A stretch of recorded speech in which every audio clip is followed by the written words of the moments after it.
Pila man yun ang atong gikinahanglang kapital kung kita gusto na magnegosyo. Maayong gabi sa ato mga moms, ako dahil i-share kaninyo kaning usa ka pangutana na among pong nahunanaan sa kami wala pa nagsugod og negosyo.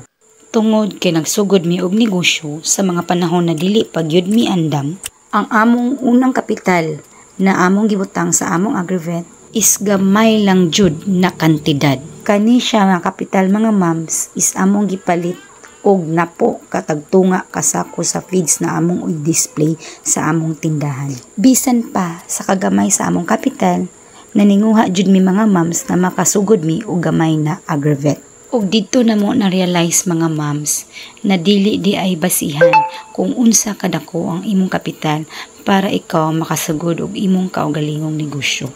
Ang importante mga moms, kursunada ka ug andam sa sigunsa man ang mahitabo. Kay kaning magnegosyo ta mga moms, walay kasiguraduhan.